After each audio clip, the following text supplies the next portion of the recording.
Okay, good morning, everyone. Thank you to the organizers of today's summit for having the SIB be a part of today. And I'm very happy to be here to share a bit about the work that we do and the wealth of information that we have available for decision making.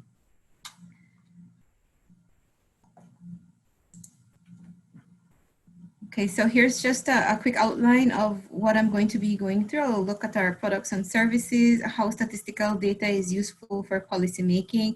We'll look a bit more specific at the data collected in the census and how data users can access our data.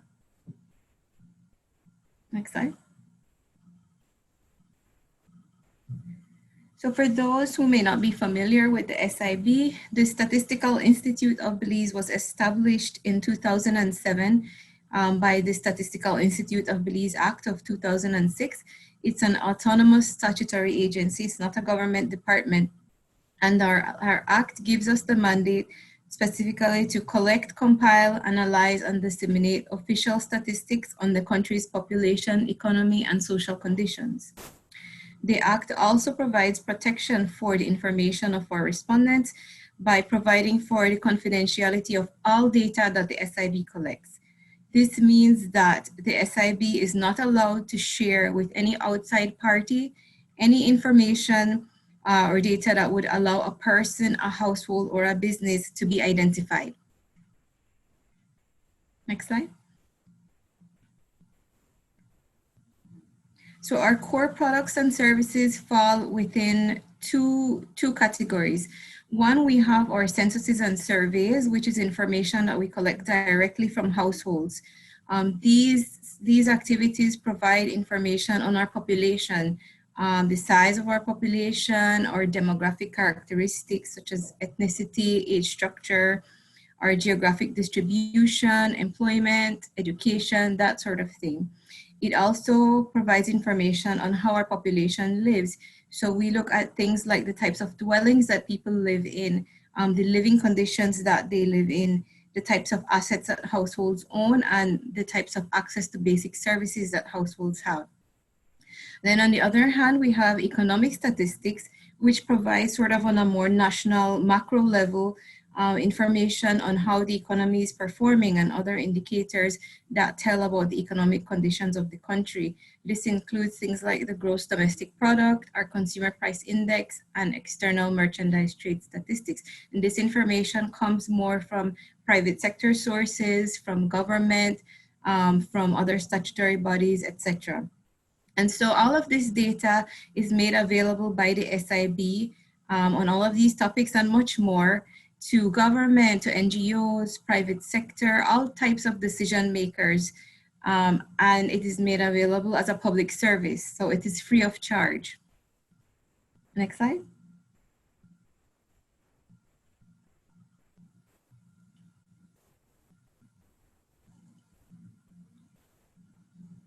Next slide, please. So how is this data useful for policymaking? Well, our economic statistics, for example, are used in guiding the decisions that are made related to the economy and economic policy. They're also used to provide information to policymakers in terms of general economic conditions or the context within which social programs must operate. Our economic statistics are produced monthly in the case of prices and trade statistics, and quarterly in the case of our GDP statistics. Our survey data then is used to provide national and district level indicators on social conditions. This is useful for sort of broad-based planning for planning for programs and developing policies at the national level or maybe at the district level, and also for identifying broadly areas of national concern which need to be addressed by interventions or policies. The advantage of household survey data is that it is done relatively frequently. So most of our household survey data comes from the labor force survey, which is done twice per year.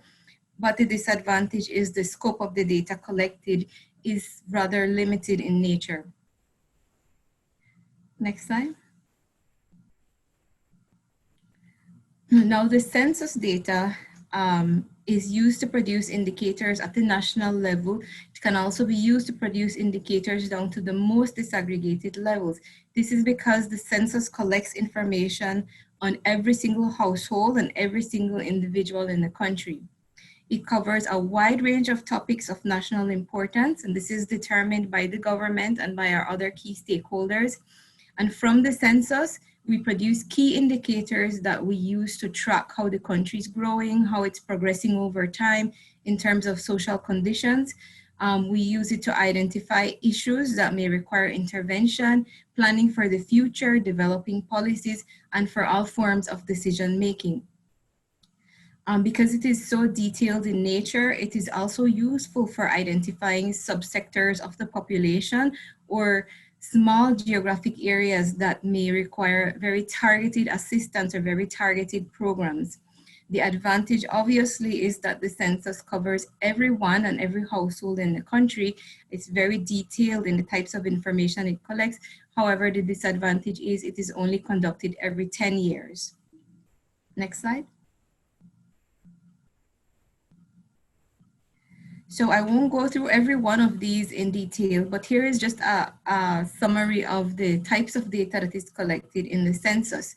You have very basic type data. You have data that is pertaining to particular themes of national importance.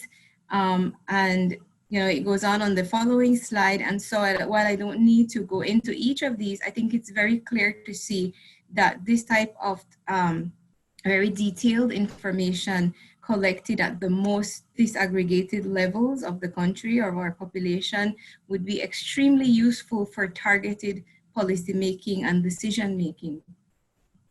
One of the main advantages of all the SIB's data in terms of using it for decision making or policy making is that one, our data is nationally representative.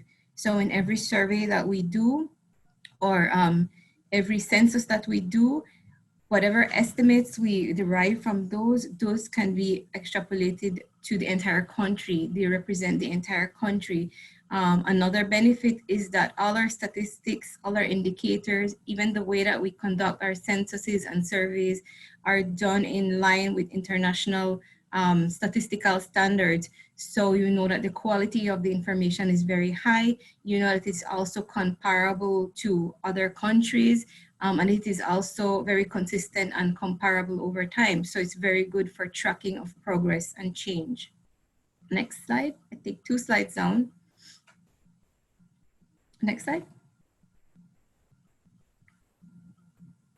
So how can the SIB's data be accessed? As I said, this data is made available as a public service. So, it is our objective, or it is our goal to ensure that we maximize the usefulness of the data that we provide to our data users and to make available as much useful data for decision making and policy making. However, there is the confidentiality of our respondents' information is also high priority. So there is a very delicate balance that has to be maintained. And so we maintain some kind of control over how data is shared. In some places, data is very freely available at even the most detailed levels, but because Belize is such a small country, it may be easy to identify individuals or households based on piecing together the right pieces of information. So there have to be some controls over how information is shared with our data users. So it is the policy of the SIB to disseminate data that will be useful to the user, but in the most aggregated form possible. This means that we don't give more detail than is actually necessary for the type of analysis that is going to be done.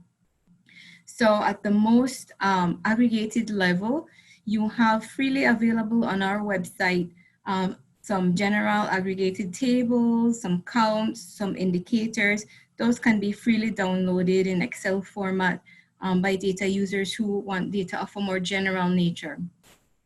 For users who maybe reference the website and don't find the type of tables that they're looking for, we also provide the service of creating custom tables upon request. This means that you can contact the SIB and request very particular tables or cross tabulations at the requested, whatever requested level of disaggregation the user needs. And we have a department that is responsible for doing just that. They're able to run basically any kind of table, provided one, that the data actually exists, and two, that the disaggregation that is requested doesn't present any kind of undue risk to the confidentiality of individuals, households, or businesses. For data users who are comfortable with it and who may be so inclined, we have a facility on our website under the data portal section that allows users to generate their own customized tables. These tables are generated using various census databases, and it allows users to basically run whatever table or cross tabulation they would like. Of course, there are some inbuilt controls because you wouldn't want to allow users to be able to cross tabulate variables that result in information that is so detailed that, again, a user or a household can be identified. We have available on our website databases for the 1991, the 2000, and the 2010 censuses. And when the next round of census is done, which was scheduled for this year but postponed until next year, that data will also be made available through this facility. And then finally, for serious researchers, we have our microdata access program. Next slide. Next slide, please. Okay, so the Microdata Access Program is a facility that is actually provided for under our Act. It allows approved researchers to access data at the record level, so that means at the household level, and conduct their own statistical analysis under strictly controlled conditions. So this is not something that can be automatically accessed by anyone. An application form must be submitted with a number of supporting documentation. All persons who are approved for accessing data must sign our oath of secrecy, which is a legally binding document and which carries legal penalties for breach at any time in the future. There's a confidentiality agreement that whatever agency is doing the research must sign on to with us. And then access to the data is provided on site at the SIB's premises. It is provided on a designated computer that is provided by the SIB. That computer has no internet access. There's no access to external storage because you don't want anyone to be working on a database and email the whole database to themselves or make a copy of it to take away.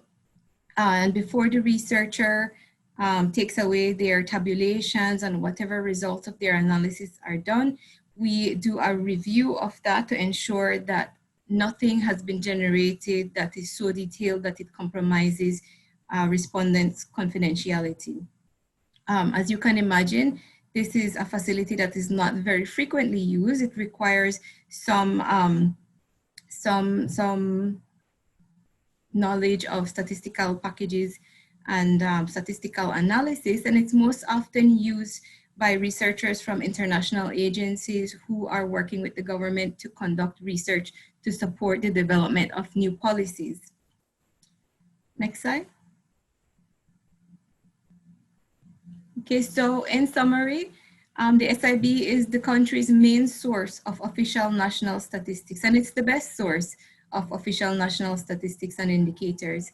That data is there to support policy making, decision making, program development, and there's a wide variety of data that is collected and provided with varying frequency at varying levels of disaggregation. But the most complete and comprehensive source of data, at least in terms of our population, would be the census, which is done every 10 years. The SIB provides access to all this data to our data users through many different channels. And the important thing to remember is that we always have to balance the data needs of the users against the continued responsibility to protect the confidentiality of our respondents. So thank you very much for your attention and your time.